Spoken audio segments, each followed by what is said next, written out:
श्री लंका के कुरुनगेला सूबे में बंदरों का राज है। इन्हें जो फल हाथ लगा वो इसे खा जाते हैं और फिर दरख्तों पर किसानों से छुपते फिरते हैं।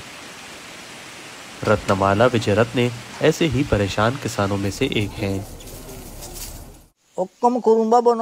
इन्होंने मेरे नारियल के बागात में अफरा तफरी मचा दी है और फलों को बर्बाद कर दिया। ऐसा लगता है कि वो इंसानों को हकीर समझते हैं। मैं इनके जुल्म को किसी और तरीके से बयान नहीं कर सकता। लेकिन बंदरों की ये बदमाशी बहुत जल्द खत्म होने वाली है। इसके लिए वजारत ज़राअत ने एक मंसूबा तैयार किया है। 1 लाख बंदर चीन को फरोख्त किए जाएंगे, जो वहाँ के चिड़ियाघरों में रहेंगे। हम अभी तक चीन से कीमत पर बातचीत कर रहे हैं। ये बात पक्की है कि उन्हें बंदर चाहिए और वो हमसे खरीदेंगे।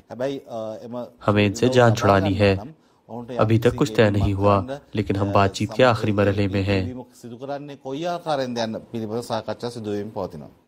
माहौलियाती तहफ़्फ़ुज़ के कारकुनान इस मंसूबे की मुखालफत करते हैं। उनका कहना है कि ये बंदर जजीरे के इकोसिस्टम का बुनियादी हिस्सा हैं।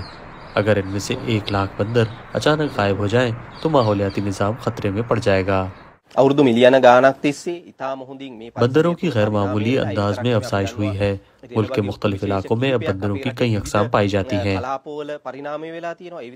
उन्होंने यहाँ के माहौलियाती निज़ाम में अहम किरदार अदा किया है।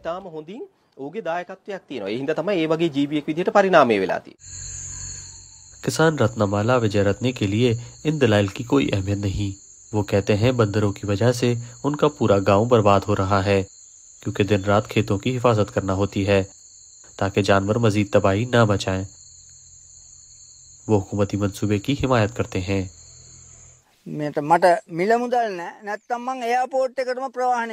अगर मेरे पास पैसे होते तो मैं बंदरों को पकड़कर खुद एयरपोर्ट छोड़कर आता।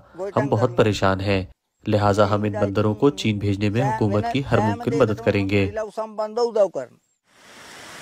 श्रीलंका के इन बंदरों की किस्मत का फैसला अब इंसानों के हाथों में है और ऐसा लगता है कि बंदरों का ये कारोबार जारी रहेगा।